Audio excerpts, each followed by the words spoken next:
pourrait comprendre que Dieu aurait pu créer la création de façon parfaite. La nature d'une personne, lorsqu'elle crée quelque chose, elle exprime sa nature. Un peintre, c'est un bon peintre, il va faire une belle peinture. Un médecin, si c'est un bon médecin, il va faire une bonne guérison. C'est quoi cette histoire qu'un parfait crée quelque chose d'imparfait? Il aurait pu faire quelque chose de parfait, mais il a décidé autrement. D'accord? On a compris pourquoi il a décidé autrement. Ça veut dire quoi? Ça veut dire qu'il a retenu sa nature. Vous voyez le Tzimtzum là dont on parlait. Le Tzimtzum, c'est pas l'histoire d'un cercle, machin, d'espace. Il y a cette idée-là. Mais il y a un deuxième Tzimtzum dont on parle ici. Que la nature divine, elle était d'émaner la perfection. Il a fallu non seulement qu'il se retire pour qu'il y ait un espace pour créer le monde, qu'on a déjà vu au niveau du Tzimtzum, mais il a fallu aussi que sa création ne soit pas à l'image de son émanation. Donc il a fait un deuxième Tzimtzum. Il s'est contraint dans sa perfection, il a retenu sa perfection.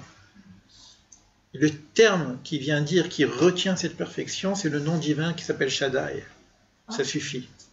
Dai suffit. Parce que si le divin il revient trop, la perfection revient à sa place et le monde disparaît.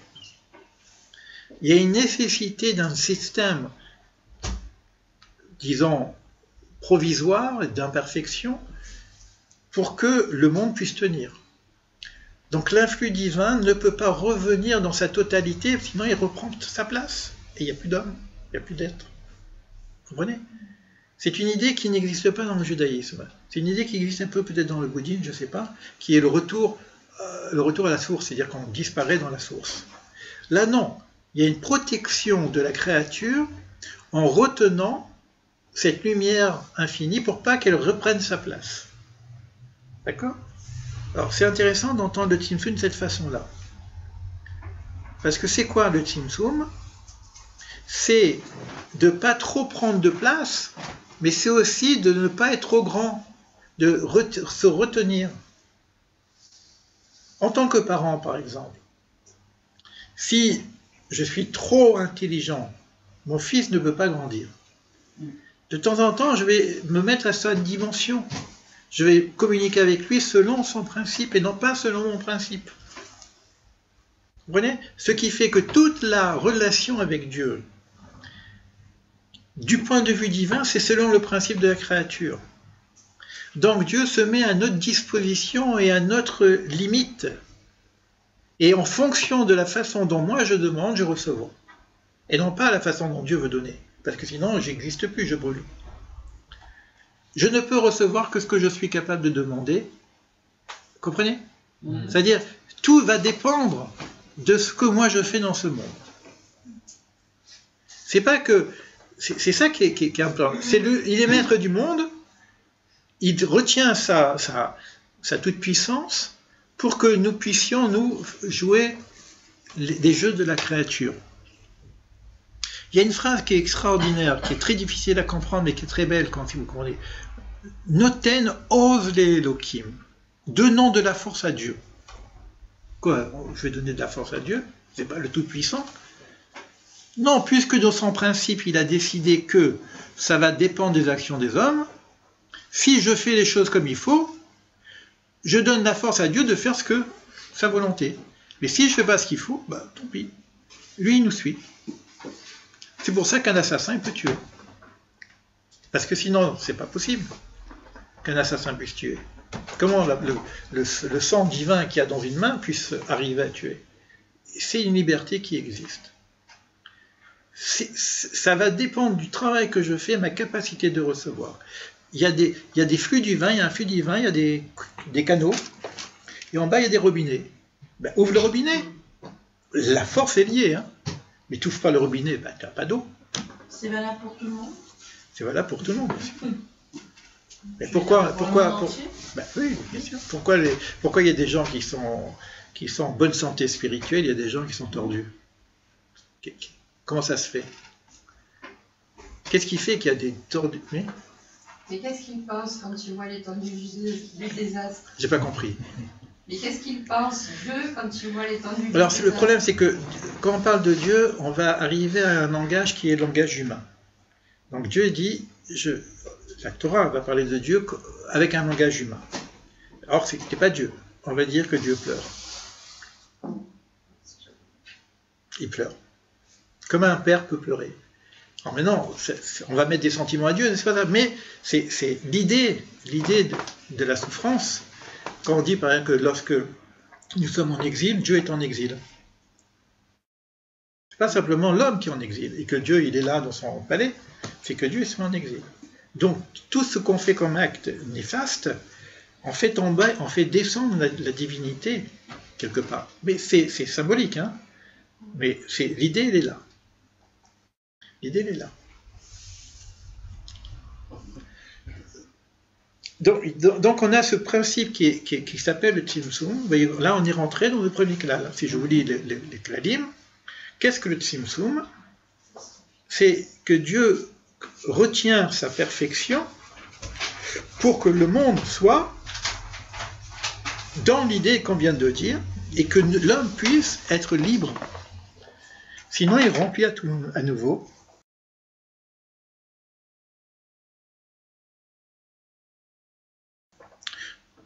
Moi, c'est ça qui m'a vraiment réveillé quand j'étais avec toutes ces questions sur le bon Dieu. Mais qu'est-ce que tu fais? Pourquoi? Etc. Montre-toi. Je demande à la mère, ouvre-toi, montre-moi, prouve-moi.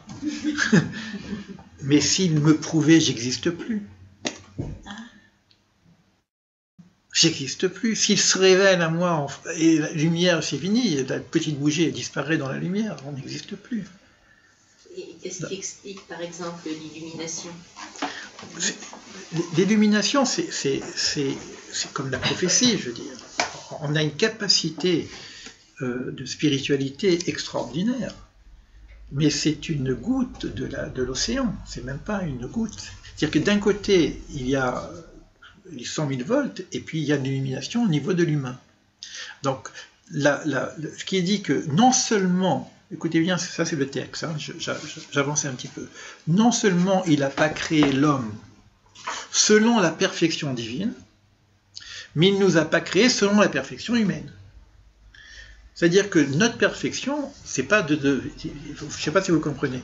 Donc, quand j'arrive à l'illumination, j'arrive à un niveau de spiritualité très forte, c'est la perfection au niveau de l'humain. Mais c'est pas, sinon on disparaît. Je sais pas.